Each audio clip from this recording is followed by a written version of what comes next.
Hello to everyone. Welcome to the Presbyterian Hunger Program's Food Justice webinar.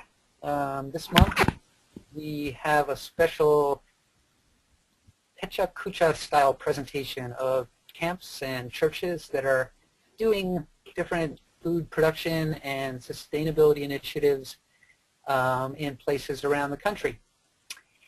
And so Pecha Kucha, if you're not familiar with it, comes from a word in Japanese, which is mecha kucha.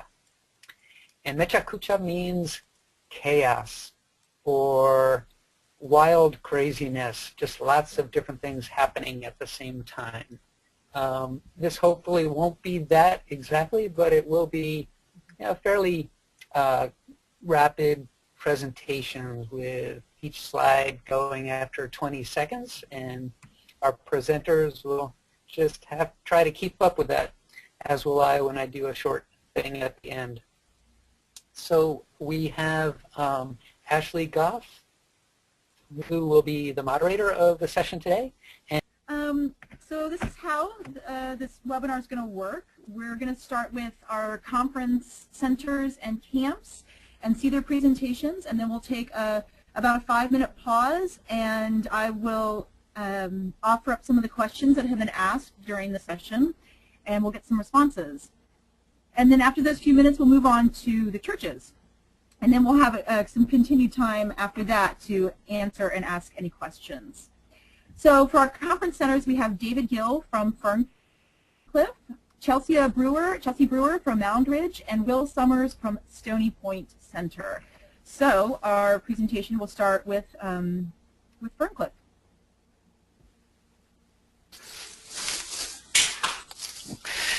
Located just west of Little Rock, Ferncliff's been the Camp and Conference Center for Arkansas since 1937. It's located on 1,200 acres with forests, creeks, lakes, biodiversity. In 2008, Ferncliff articulated that creation, care, and outreach would be its two main priorities, taking care of nature and neighbors, sustainability and service. We had to relocate our adventure camp, so we decided to build using local resources. We built tree houses using lumber milled off our own property with a sawmill. The poles came from broken poles donated by our utility company. For the fun element, we put fire poles as the emergency exit. The cabins were largely built by volunteer labor.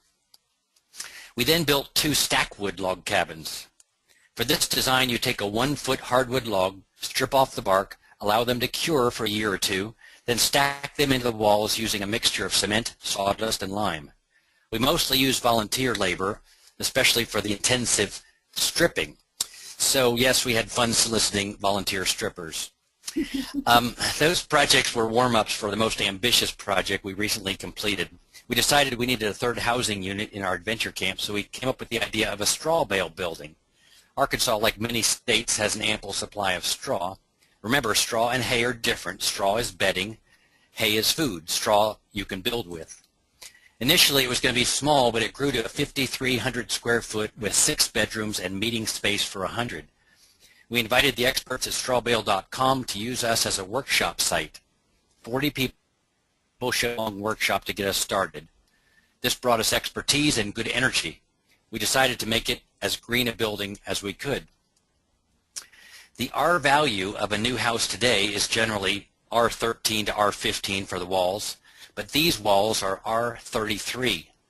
It's generally 15 degrees cooler than the outside temperature in the summer and 15 degrees warmer in the winter.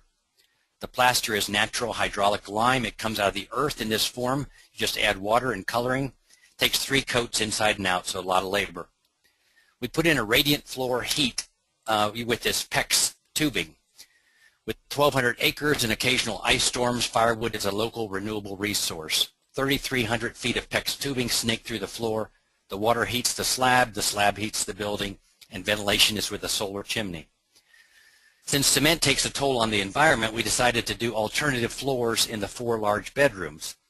At that point, we poured the slab. We really didn't know what the bedroom floors would be. We knew we just wanted to use materials that other people had discarded.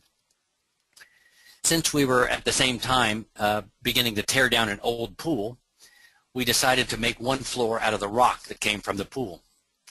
To make it a little more fun, we broke it up with some campcraft stepping stones, and we made a cement clock in the middle so we could call it the Rock Around the Clock room. The second bedroom became a crowd favorite as we made it from beer bottles we scavenged and a few that Presbyterian volunteers emptied for us. The whole bottle was inserted into the sand tamped down, and then a few inches of mortar put on top. About 3,000 bottles found a new home in our beer bottle bottom floor. Floor 3 is made from paper mache that looks like rocks. Even the grout is paper mache made from recycled paper. We used some dyes for the color, and it wasn't our It looks like graham cracker, toasted marshmallow, and milk chocolate, hence it's our s'more floor. Has a comfortable spongy feel. The last floor we made from conveyor belts discarded by paper mills and rock quarries. We cut them into tiles, laid them over a tamped, crushed rock floor. It's durable, comfortable, and the beds were made by volunteers as well. Arkansas is the #1 rice producer, so the walls and the ceilings are insulated with rice hulls. Hulls are odorless, flame resistant, have no nutritional value that would attract bugs. We got them donated, so the price was right, and we just poured them in the walls and the ceilings to increase our soundproofing and R value. The building is powered with 12 solar panels that each yield about 250 watts. We just added another 6 panels for use by the solar school that we conduct twice a year in partnership with Solar Under the Sun, a synod ministry here to put in solar systems in places like Haiti. This building cost us $85 per square foot. Now our challenge is to develop a curriculum and get groups to use it for retreats and events. While it's comfortable, it doesn't have traditional air conditioning, and instant temperature adjustments take a while, so it will attract just a certain constituency. We've been so busy building it up to this point that we now need to turn our attention to marketing it. Our garden farm was just started a few years ago with a dozen raised beds made from salvaged material. It was such a hit with the campers and summer staff, we doubled it in year 2, added chickens, goats, worms. The goat pen is made from pallets, which can be procured at little or no cost. Usually the campers are on the outside and the goats are on the inside. We added blueberries and put them on a solar-powered drip irrigation system.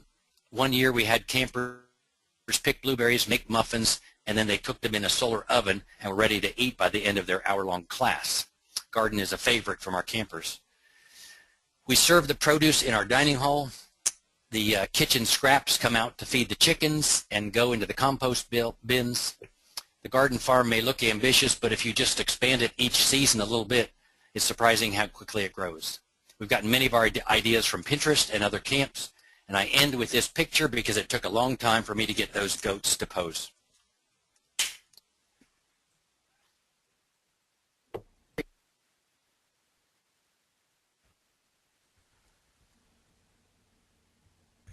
Hi everyone, my name is Chelsea Brewer and I am the representative from Mound Ridge Retreat Center. We are located on about 370 acres of oak forest on limestone ridges, and it's a really great area for trying out new and exciting projects, and I'm very happy to share all of those, well, some of them anyway, with you all. Obviously if I went through all of them we'd be here for a little bit more than 5 minutes. We've got a university nearby which helps us out a lot. So to understand some of the reasoning behind our food sustainability practices, it's important to know a little bit more about our location. When our director became part of the community in the early 2000s, he realized the need for a food sustainability program very quickly because over 15% of the nearby population lives below the poverty line and 55 to 70% of school-aged children are part of the free or reduced lunch program. So because of these startling statistics, we have taken it upon ourselves to make part of our mission to help campers and guests understand food sustainability through initiatives revolving around our garden. We do this through rainwater harvesting, composting, our greenhouse, animals, and nutrition. So all of this began with our garden in 2007. The first food garden appeared at Mound Ridge through the work groups. The ground was full of rocky soil, which it is in most of Missouri, preventing anything from being planted directly into the earth. So to combat this problem, old tires were filled with fertile soil and vegetables were planted. This method introduced the fertile soil into the ground, and thus our garden initiative began. The current garden has more than doubled in size since the tire planting, and this year's garden features 2 unique sub-gardens, a pizza garden and a spaghetti garden. So each of these 2 sections contains ingredients that you would find in a pizza or a bowl of spaghetti, and it shows our summer campers exactly where their ingredients come from, and we will be making homemade sauce. In 2011, with Missouri in the midst of a drought, the question was raised of how do we keep our gardens watered without using water directly from the well. The answer came in the form of several 50-gallon blue drums, which with some tweaking were converted into rainwater harvesting barrels. Barrels were set up on the back side of a storage shed near the vegetable garden and outside the program building near a flower bed. The gutters and downspouts were redirected into the barrels, which were connected to a system of PVC pipes and garden hoses. Pressure and gravity propels the waters out of the hoses and into the gardens. When we go long periods without water, these rain barrels serve as reservoirs to help keep our gardens healthy. And so after much research on garden fertilizing, we decided to have the leftover 50-gallon barrels converted into compost barrels. We currently have 2, one up near the garden, which weeds and damaged produce are put into, and another at the back entrance of the dining hall for food waste. The compost is turned, and periodically an organic compost maker is added to accelerate the breaking down of all the biodegradable materials. Summer campers are taught at the beginning of each session what can go into the compost bucket in the dining hall to be taken to the barrel at the end of each day.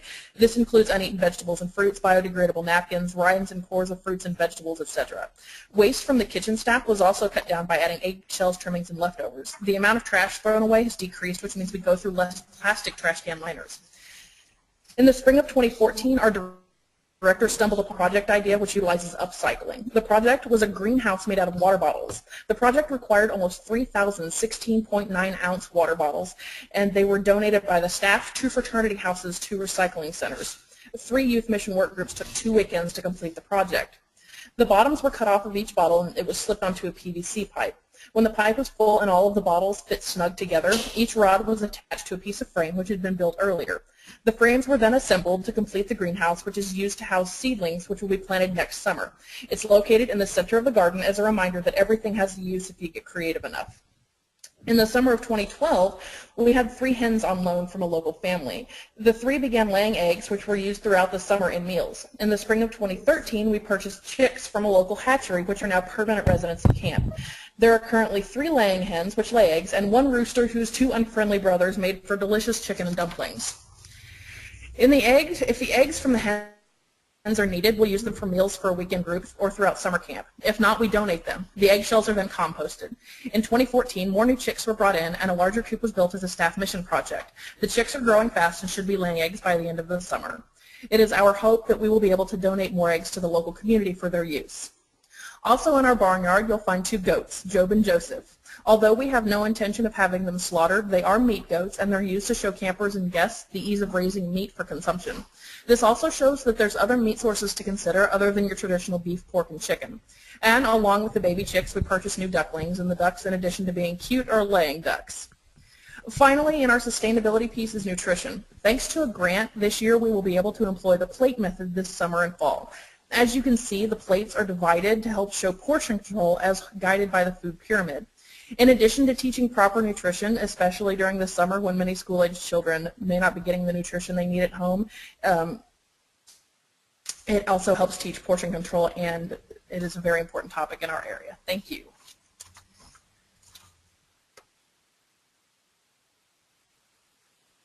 And we're going to jump to the next one with Will Summers, and hope that Doug is able to get on. We're just having a little bit of technical problems. And Will, if you're ready, we can to your presentation. All right. Stony Point Center is located in Rockland County, New York, which is about an hour's drive from New York City, so we are a suburban farm. The first few slides show a few of our garden spaces and our produce. We currently have slightly under 1 acre of our 35-acre campus in agricultural production. We basically have a network of garden spaces around the edges of campus, and we primarily grow annual vegetable crops.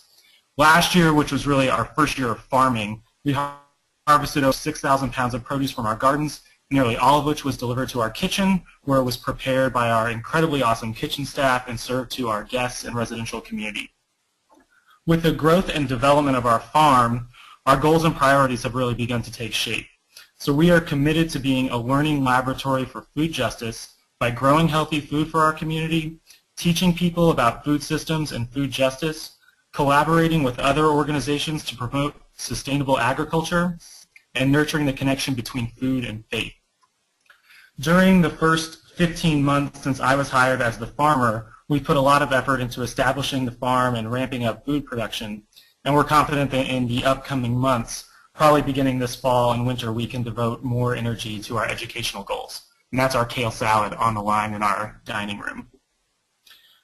We built a greenhouse this past fall, which is going to come up in a second here, that was really helpful in sustaining a small amount of food production through the winter. And our kale is on the left there, which was our winter kale. And then the greenhouse has been critical in helping us get a jump on food production in the spring. That's our spring lettuce on the right. And we're currently constructing 2 new hoop houses that will increase our winter production space by about 1,500 square feet. We also raise chickens for eggs, and right now we have 10 hens, only 10 due to a town ordinance. But we have plans to apply for a variance from our town later this year, which will hopefully allow us to keep 30 to 40 hens starting next spring. We actually raised pigs last year, which was a great fit agriculturally for us, but it wasn't the right choice for our community. We grow flowers to decorate our dining room, which our guests really appreciate, and we do a variety of food preservation like canning, jamming, and fermenting. We've been tapping maple trees on the property for the last 2 winters, and you can see the syrup there. It's been a great way to get into 4-season production and value-added products.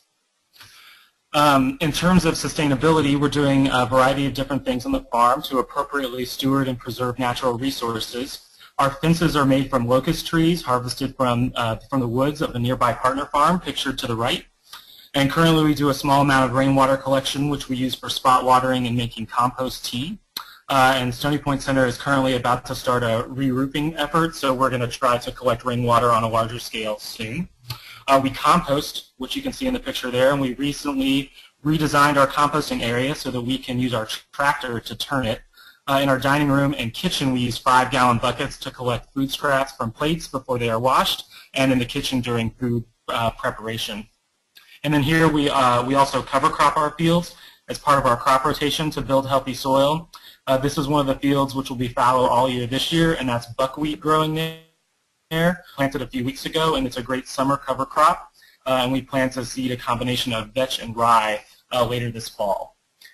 Partnerships are a really important part of what we're doing, and we're looking with food justice-minded organizations in our community, and they've been very beneficial to us. One example is a relationship with a CSA farm located about 10 miles from us that farms on county-owned land.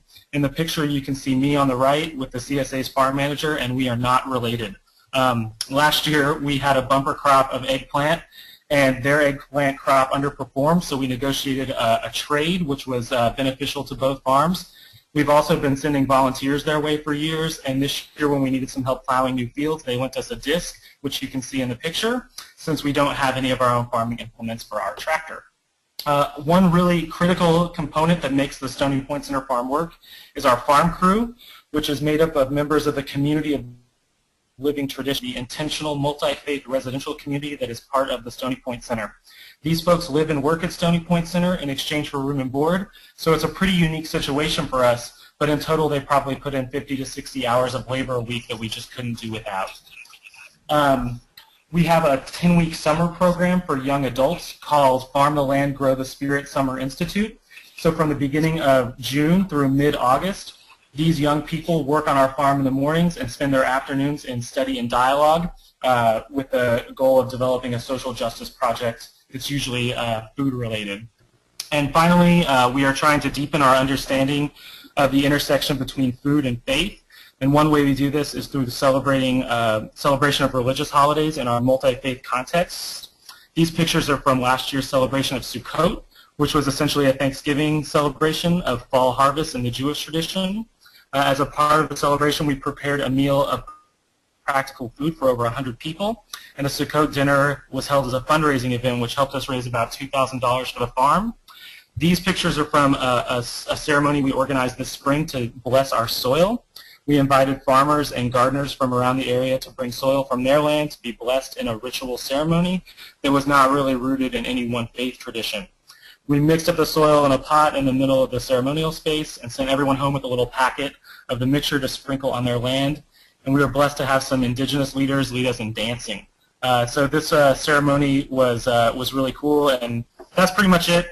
We have a lot going on. I probably left a lot out, but that gives you an idea of what we're up to.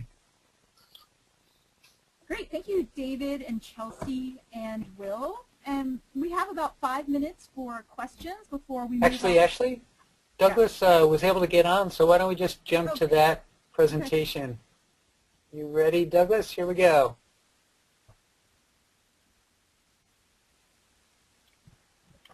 Hey guys, thanks. Sorry for being late, but here is our Camp Mitchell agricultural project.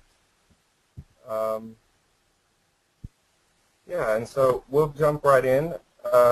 Camp Mitchell is a retreat and summer camp center for the Episcopal Diocese of Arkansas. So we host summer camp in the summer, and then we also have other faith communities or non-faith communities coming up to use our facilities throughout the rest of the year. Camp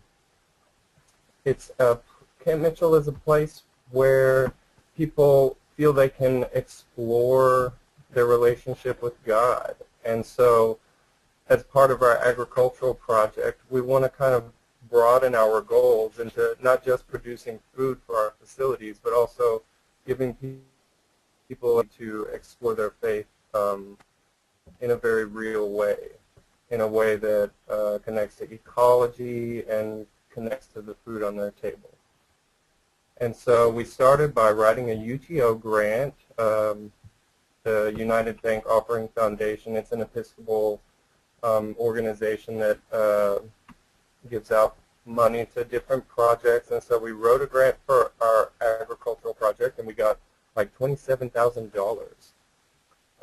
And so that's really given us a good head start on like buying seeds and materials that we need to build infrastructure.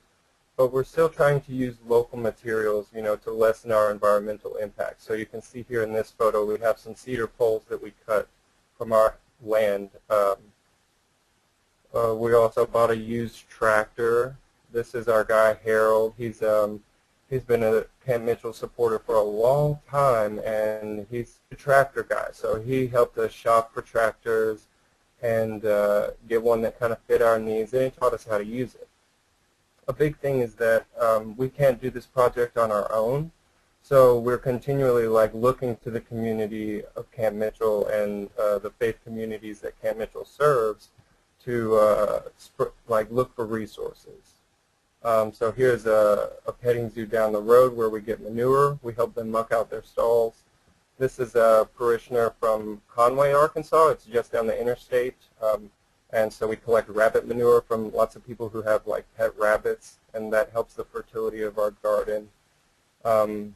Makes it so we don't have to, you know, go and buy Miracle-Gro or anything like that. And this here is a picture of some microorganisms that we're growing. We add these to our compost and to some other fertilizers that we make here. And these microorganisms really help us to decompose that matter in a quick way, and it's a probiotic solution to fertility. Now, this is our chicken coop. Instead of like building a brand new chicken coop, we just kind of repurposed an old wasp-filled shed, you know, where they used to keep the soccer balls for camp. But so we cleared all the wasps out of it, got a new roof, and dubbed it with a brand new name. We now call it Coop Mitchell, a ministry of the Episcopal Diocese of Arkansas. And we've had lots of youth groups coming up to help us do this work too, this really like initial building the infrastructure. Youth groups are really excited to come up and use some hands-on skills to give back to a place like Camp Mitchell that they love so much. And these are our chickens, happily eating some watermelon rice that we get from our kitchen. We just give most of our kitchen scraps to the chickens. A lot of it goes in compost too, but we always give the watermelons to our chickens because they love it. Our chickens have given us a lot, like manure to use in fertilizer, and we're getting about 10 eggs a day. We only have 25 chickens. But a big thing that the chickens have brought to this project is cuteness.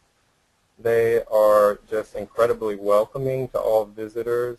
As we've raised them up, we've tried to handle our chickens as much as possible so they would be really sociable, and everybody who comes up just loves them, especially the kind of yellowish ones here with the really big hair. Those are our Polish chickens, and everybody just loves their hairdo. They bring a lot of good energy into our project. And that's something that we're trying to focus on too. That's for our projects, is to kind of find some spiritual time or explore the lessons that can be learned from simply touching creation. So a lot of our activities that we'll lead in the garden will be fairly simple, but kind of touch-oriented and exploration-focused. And so that's where we're at. This is our first round of vegetables this year, our first round of spring vegetables. So we're like kicking off the growing season, our first growing season. Thank you. Thank you, Douglas. So we have about 5 minutes for some questions before we switch over to looking at slides from churches. So if you want to type in a question under the question bar, that would be great, and we can get to as many of those as possible. We have one from Bruce Myers, and Bruce says that the blessing of the soil at Stony Brook sounds really cool. Will, this is for you. Could you share resources for such a blessing? So Will, do you want to respond to that? Yeah, I'm sure that we can, and we collected a lot of different things, and I was not the primary organizer of the service itself. Someone I work with, but that's something I'm sure that I could share via email. We had a few different readings and you know, several different things, so you know, if we can get in touch via email some way after this webinar, that would probably be the best way to do that. Mm-hmm. Will, this is another one from you, from Kathleen Murphy. She's a current food justice YAB in Boston, and she's been to Stony Brook for orientation. She loved the farm. So how do people get involved in a place like Stony Point, or Stony Point if they want to get involved? Yeah, so contacting us, I mean, in terms of our residential community, one of our co-directors, Kitty Uppard Chase, is sort of the person to contact there. We accept people from the 3 different Abrahamic traditions, Christianity, Jews, Muslims, to live here for kind of different periods of time. It usually starts with a 3-month trial period, and then people might stay for a year, or we have a few residents that have been here for multiple years. In terms of like shorter term volunteering, we have some like what we call sojourner programs where people might spend a week or two you know, being part of the community here and generally helping out. A lot of times those volunteers help in the gardens and maybe in the kitchen a little bit, so it's a lot of food related activities. So going on our website and contacting Kitty Uppard Chase is the best way to kind of explore those options. Great, thank you. So Caroline is asking, she's curious to know if any of the retreat centers work with outside partners at all to carry out their programming. Maybe Chelsea, do you want to start? Do you want to respond to that? Sure. For outside, we in the past have had master naturalists come in and help us out in getting our gardens set up. Our gardens have actually been adopted by one of our churches, and they have a lot of people with green thumbs that come in and help us get our vegetable gardens and also our butterfly gardens, which have tons of flowers. And we're working on getting some honeybee area set up too. So we have that's the main people that come in is one of our churches, and they're amazing. They come in every single year, get the garden ready, get everything ready to go. We also have individuals that come in periodically who will come in and help with the gardens. It's really a community effort. Great. And Claudia is asking if she asked, do you have any recommendations regarding weed control not using chemicals? David, do you want to answer that, or do you want me to point it to someone else? That might be a better question for Will. Sure. Okay, Will, do you want to respond to that question about? Yeah, you may have noticed in the first few slides we use like this black plastic cloth to keep weeds down. It also functions to kind of it helps the soil retain moisture, and it warms the soil too a little bit in the summer, which is good for seed germination.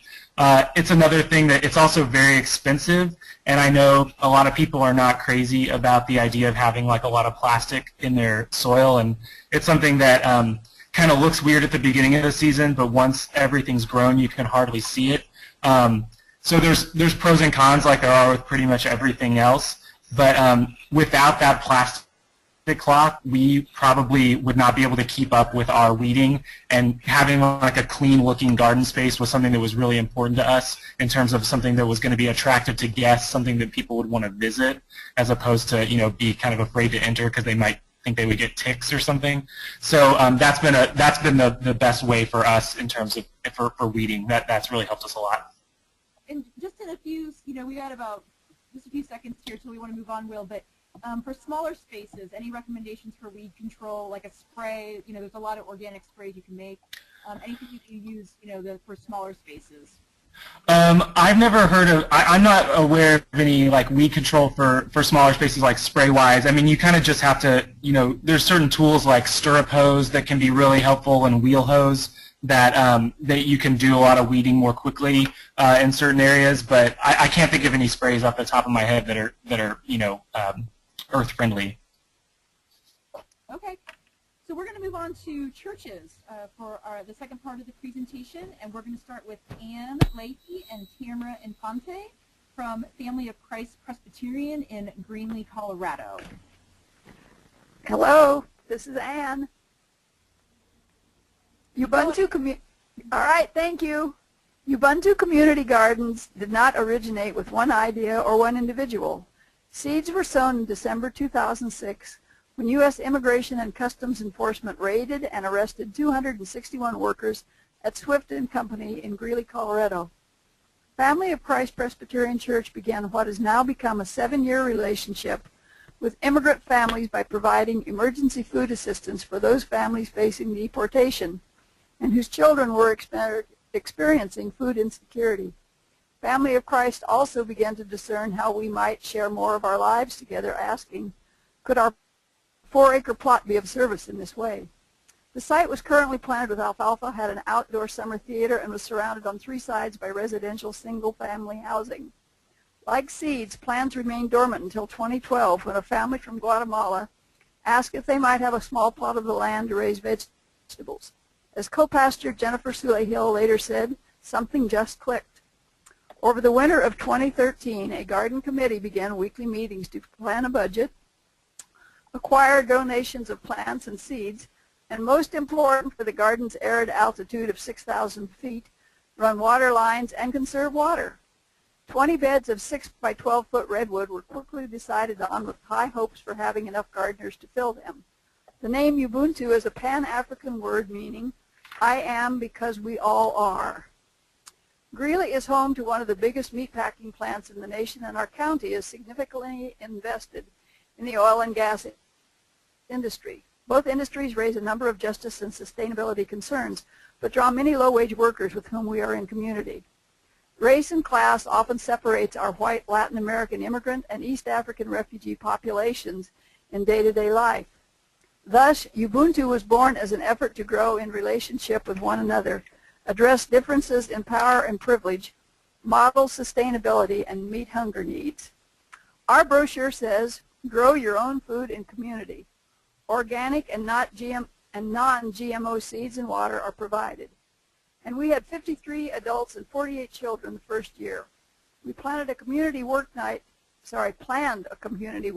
once a week, and even the kids helped pull weeds, deliver tubs of wood chips, and plant the melon patch. No fees were required for a garden plot, but sponsorships were requested as we worried about the water bills. In June, the North Colorado Health Alliance gave a presentation on the use of drip and soaker hoses and convinced the last 20% to stop hand watering. Wednesday evenings settled into a social, happy, and work-filled hours with families and individuals from Peru, Mexico, Guatemala, Burundi, Africa, and the U.S. The children brought energy, unexpected voices, and noise, and voracious appetites to the gardens. In September, Ubuntu was asked by the North Colorado Food Alliance to participate in a garden tour and provide food for visitors. We had a salsa contest. 4 families hosted the sample table, inviting visitors to try salsa made from produce picked that very day. It was a huge success. As September ended, northern Colorado experienced historic flooding along 3 rivers, which all converge east of Greeley. Over 300 immigrants lost their trailer homes and apartments, Ubuntu gardeners among them. Now 9 months after the floods, housing is still hard for many families who lost everything, including vehicles. Over the winter of 2014, the big surprise was a budget surplus. Water bills were less than originally thought, allowing expenditures for communication and building, both evolving priorities. In March, Ubuntu was approached by several more families who expressed interest in our community concept, and work began on 10 additional beds. In May, the pergola was built and decisions had to be finalized about placement of additional fencing, signage, and a more permanent path to the theater. Family of Christ is a small church with an average of 40 participants in worship every Sunday. Many of them garden and support the vision of Ubuntu Community Gardens. We envision a world of right relationships among our neighbors and the earth our home. We plant seeds to grow in friendship and to model neighborliness. We cultivate the earth to learn from the wisdom of creation and to discover new skills from one another. We harvest the work of our hands to celebrate good, healthy food and to share hope with those who hunger. Is our time up? Because our slides are up. Hi, this is Katie. Yes. Yes, okay. Well, we are Tippecanoe Presbyterian Church. We're small in numbers, only about 55 members, but we're big on ministry and mission. We're located in an urban neighborhood on the south side of Milwaukee, Wisconsin. About 4 years ago, we had a growing concern about food justice and care about sustainability, and we had a really beautiful lawn. And so we realized that we had an amazing opportunity to do meaningful work in our community. We built about 30 raised garden beds, 30 4x8 organic beds on our lawn, and invited our members, neighbors, and community friends to come and garden with us. We partnered with Sweetwater Organics, a local high school, and a local college to help us with our initial construction. We also use guests from our homeless mission. Divine Intervention to the Homeless wanted us to help build our gardens also. Tippy provides 130 consecutive overnight prayer vigils during winter months to provide safe sanctuary for up to 25 homeless men and women nightly during the coldest months of our year. And it gets cold in Milwaukee. We came to further realize that there were particular homeless guests that were capable and wanted dignity-based work to do daily to continue their success in moving their lives forward. We had gardens and we had guests. The Garden Keepers program emerged, linking divine intervention with our gardens. So in our very first year, we were also joined by a local Native American Health Center's wellness garden with 8 additional growing beds. And we served as hosts for their health and wellness programming within the Native American community of Milwaukee. They've continued with us through our time here, 4 years. It's been a natural progression that our mission ministries come together, including Living Waters Contemplative Life Center, Divine Intervention Homelessness Program, and our gardens. And we learned that community gardening is not necessarily evangelism, that folks just want to garden and be in nature together, and that can change lives. So we started a community garden funded by plot rentals, but we quickly discovered that we had the perfect opportunity to put mission into action and build relationships with so many different organizations and people. And we're growing again. We started with a very low expectation last year, which helped keep energies high. and a small area of the garden, which went to our Just Good food program.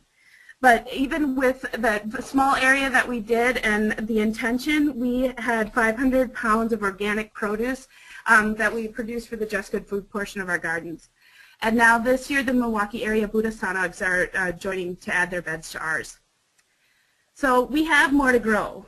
We not only had a lawn, but we had an empty flat top roof. So this year we're adding Milwaukee's first church semi-intensive vegetative rooftop pantry garden, thanks to funding from PCUSA's Food Justice Program, Milwaukee Metropolitan Sewage District, Lake Michigan Fund, and American Rivers, and support from local churches and individuals. So, and also with support from Hanging Gardens, a local rooftop garden builder. Our garden focus now will be on our Just Good food ministry instead of community gardening. Produce will be harvested and distributed by our garden keepers at Unity Soup Kitchen and Congregation of the Great Spirit Food Bank, and those we know locally to be hungry. We are also growing relationships with local sustainable restaurants. And as a thank you to our very supportive neighborhood, we also have 2 dedicated beds for our neighbors and local dog walkers to glean for snacking, and they do.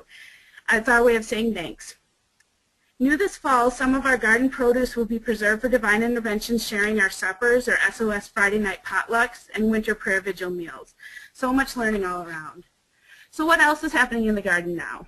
We have healing in the garden, blues around the labyrinth, there's fire pits for singing and storytelling, drum and flute circles, outside worship, picnic tables, and outdoor pews with a community library on a stick. So here we go. I was a little ahead of my slides. There you can see where our rooftop garden is going to go in right there. There'll be a fence around the top also, and the sidewalk beds are right there where the walkers, the dog walkers, and the neighbors can glean from also. So we get it. Worship is the source and the flow that powers mission, and the missions are recreating us. We are a radically traditional worshiping community in the ways of Jesus. Thank you so much. It's our mural. Thank you, Katie.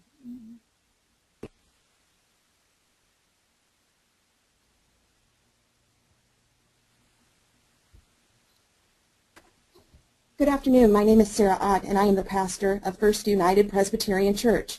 We are located in Du Bois, Pennsylvania, about 2 hours north of Pittsburgh.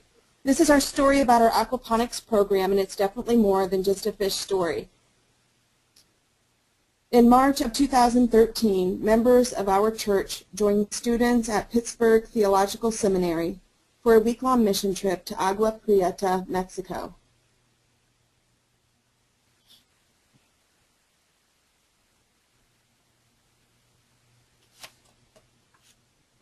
Our team partnered with Frontera de Cristo to learn more about issues surrounding immigration and to observe ways in which the people of Agua Prieta are seeking to improve the lives of others.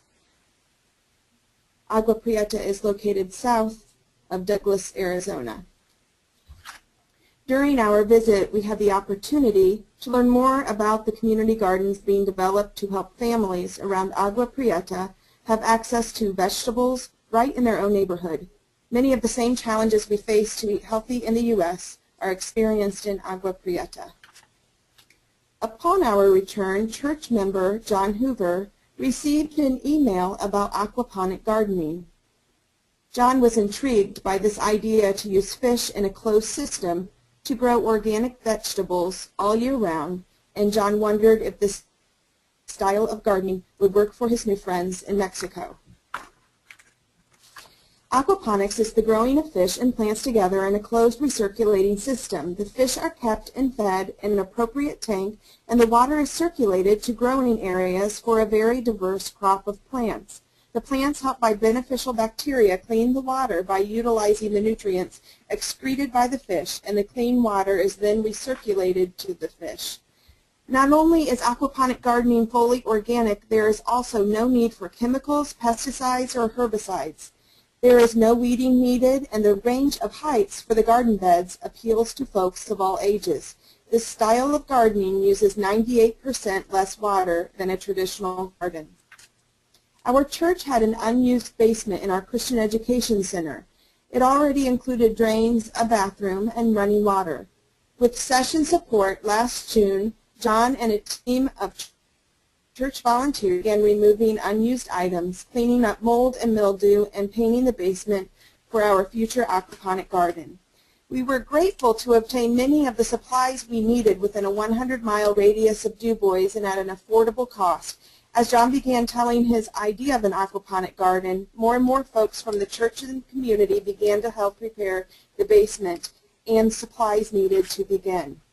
While we prepared the garden, we also took day trips to tour other places doing this style of gardening so that we could gather best practices before beginning our own garden.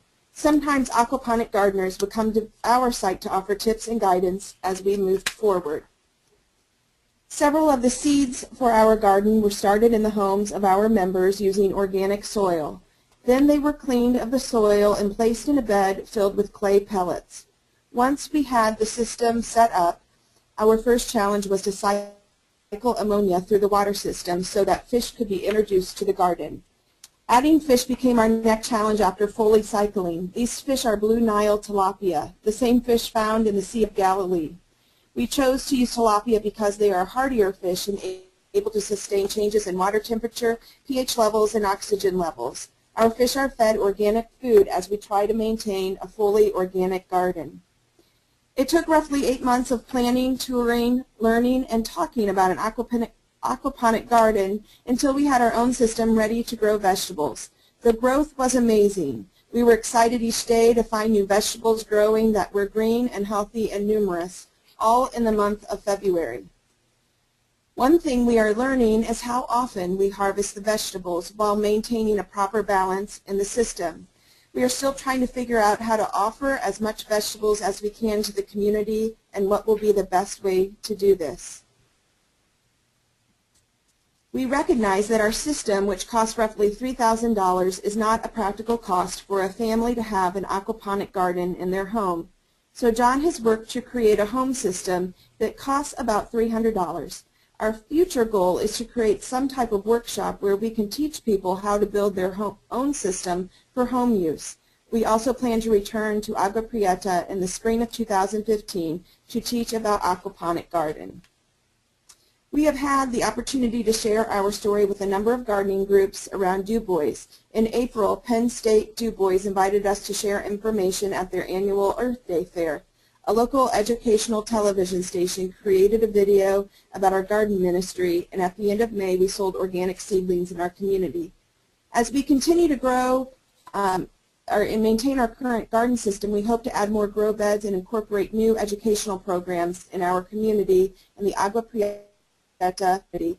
Also, we are discerning an opportunity to open a clean eating organic cafe and mission house that would feature our vegetables and our unused mans. Thank you. Thank you. All right, so this is Ashley from Church of the Pilgrims in D.C.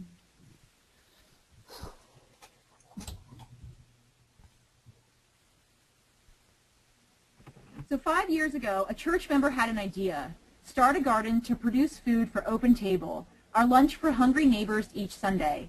We started with one raised bed in Pilgrim's backyard, an herb garden, and 0 urban gardening experience.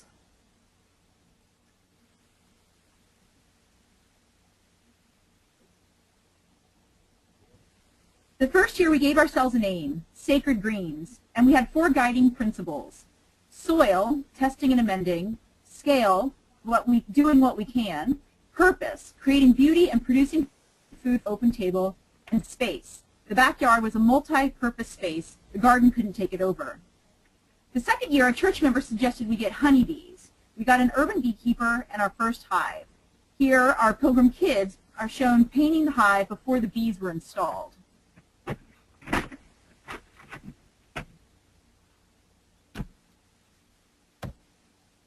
We created a liturgy to welcome the bees into our backyard.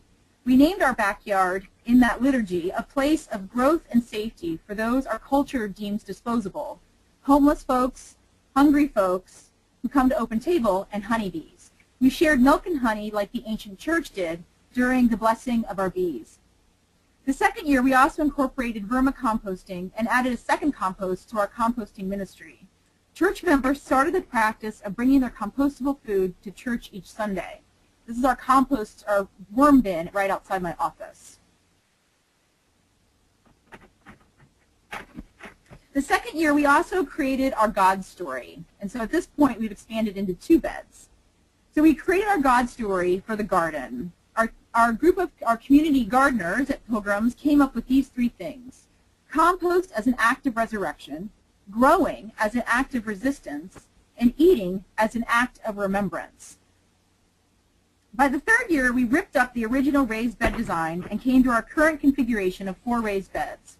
We also named our value system this year: communion, embodiment, sustainability, and creation.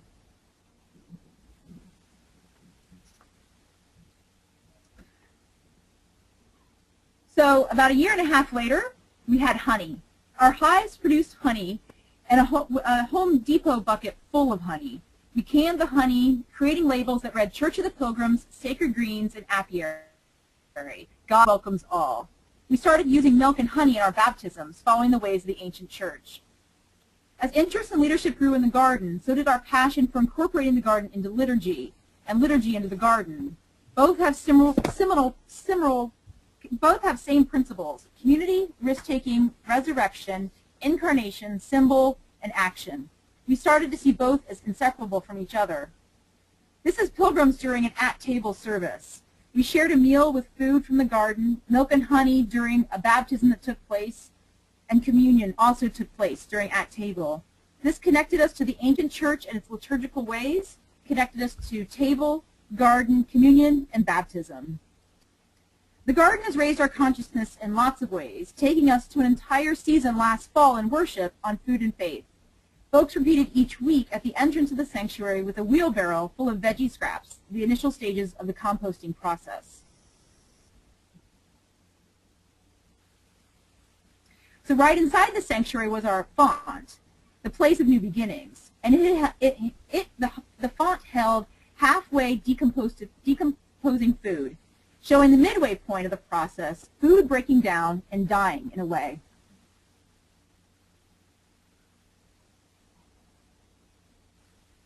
So this was our communion table each week during our Food and Faith series. It was a compost pile, symbolizing resurrection, dying to the old to create the new. The entire congregation sat on the floor each week around the compost and shared communion. I also interpreted the wheelbarrow, the font, and the compost pile as performance art. So last fall we expanded into hoop gardening. This was new to all of us, but with the right tools, 4 kids, 4 adults, and some basic directions, we took a risk, dropped the idea we had to be an expert to create something new, and made the hoops happen. So this is Open Table, our lunch for hungry neighbors each Sunday. Our gardening and liturgical practice reshaped how Open Table was organized. We now serve lunch family style. Food is placed on the tables rather than church members doing the serving. Those who come to eat and those who prepared the meal eat together.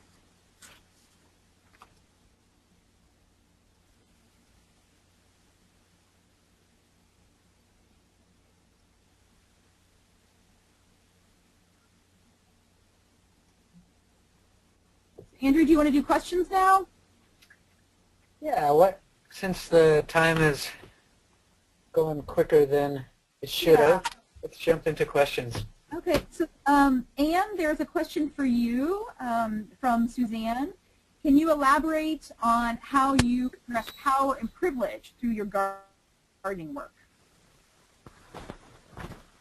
Well, we hope we're addressing power and privilege through having the immigrant and refugee families and the mix, just simply the mix of people working together and talking with each other and listening and learning from each other.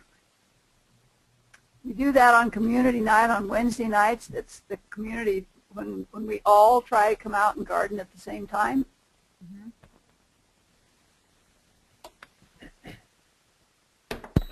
Thanks. So if anyone has any questions, feel free to just drop a question in that question section.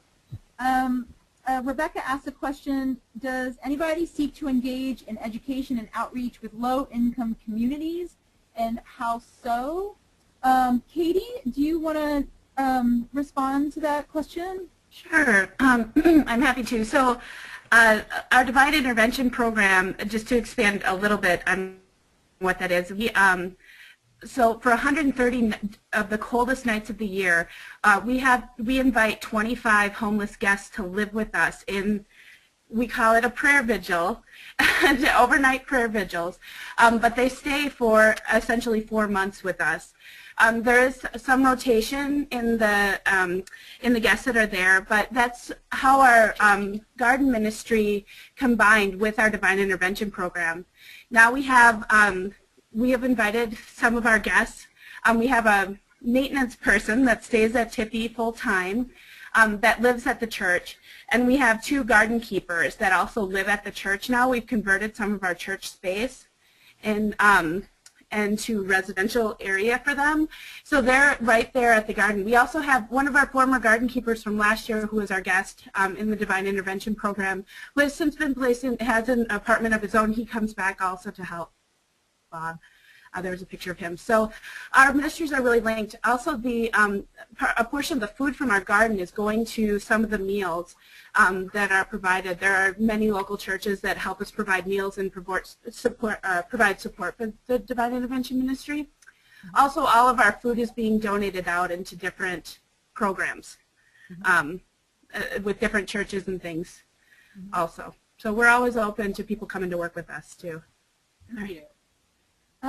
Let's see, Thea, I hope I'm saying your name right, but you asked a question to me about how our neighbors responded to our beehives because you're interested in having a hive in your urban setting.